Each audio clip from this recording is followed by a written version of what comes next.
চলে এসেছি আরও একটা সহজ রেসিপি তোমাদের সাথে শেয়ার করবার জন্য। আর আজকে আমি যে রেসিপিটা তোমাদের সাথে শেয়ার করছি সেটার প্রধান উপকরণই হলো সিম।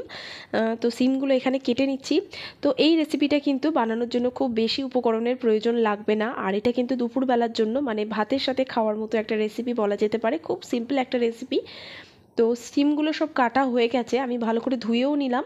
আর এদিকে দেখো গ্যাসেতে একটা প্যান বসিয়েছি, মানে যেটার মধ্যে জল ফুটছে। আমি অল্প একটু নুন দিলাম এটার মধ্যে, দেওয়ার পরে ওই কেটে ধুয়ে রাখা সিমগুলো আমি এর মধ্যে দিয়ে একটু সেদ্ধ করে নেব। তো বেশিক্ষণ লাগবে না, সিমগুলো সেদ্ধ হয়ে গেছে দেখতেই পাচ্ছ। তো গ্যাসটা বন্ধ করে আমি এটাকে জল ঝরিয়ে নেব। আর অন্যদিকে কিছুটা রসুন আমি এইভাবে পুড়িয়ে নিচ্ছি। তো রসুনগুলো মোটামুটি এপিট ওপিট করে দেখো একটু নাড়াচাড়া করে পুড়িয়ে নিচ্ছি। আর এর মধ্যে দিয়ে দিচ্ছি একটা শুকনো লঙ্কা, যেটাকেও আমি ভালো করে পুড়িয়ে নেব। তো এটা পোড়ানো হয়ে গেছে। এবারে এদিকে মিক্সির বাটির মধ্যে আমি এই পোড়ানো রসুন আর শুকনো লঙ্কাটা দিয়ে দিলাম।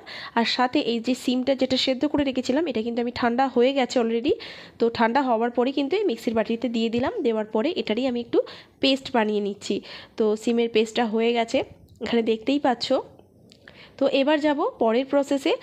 গ্যাসেতে একটা প্যান বসিয়েছি, যার মধ্যে দিয়ে দিলাম এখানে অল্প একটু সর্ষের তেল। আর এর মধ্যে ফোড়নে দেব কালো জিরে আর এদিকে কাঁচা লঙ্কা। তো কাঁচা লঙ্কাটা একটু কুচি কুচি করে দিলাম। দেওয়ার পরে দেখো লঙ্কাটা একটু ভেজে নিচ্ছি সামান্য।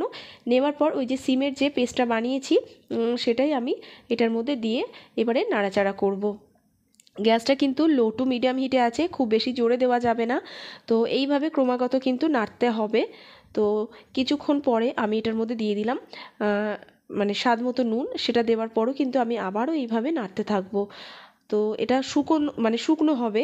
তো আরও একটু সর্ষের তেল আমি অ্যাড করলাম। আমি প্রথমের দিকে একটু সর্ষের তেল কম দিয়েছিলাম, তো সর্ষের তেল আর একটু অ্যাড করে ভালো করে আবারও মিশিয়ে নিয়ে ক্রমাগত নাড়তে থাকছি। আর এদিকে দেখো আরও একটা জায়গার মধ্যে আমি একটু কালো সর্ষে ড্রাই রোস্ট করে নিচ্ছি। তো ড্রাই রোস্ট হয়ে গেছে, এটাকেও আমি একটুখানি মানে গুঁড়ো করে নেব। তো সর্ষেটাকে এখানে দেখো গুঁড়ো করে নিচ্ছি।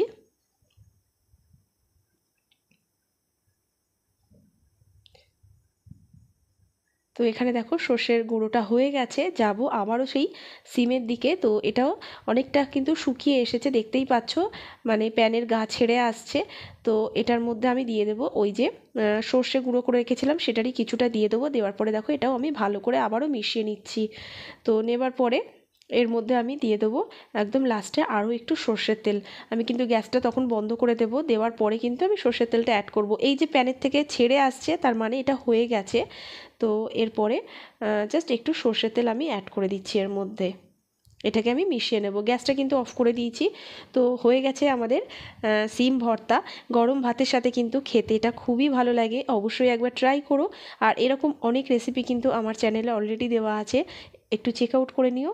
আর এই রেসিপিটা মানে সিম ভর্তা রেসিপিটা কেমন লাগলো জানাতে ভুলো না। ভালো থেকো, আবারও দেখা হবে নতুন কোনো রেসিপির সাথে।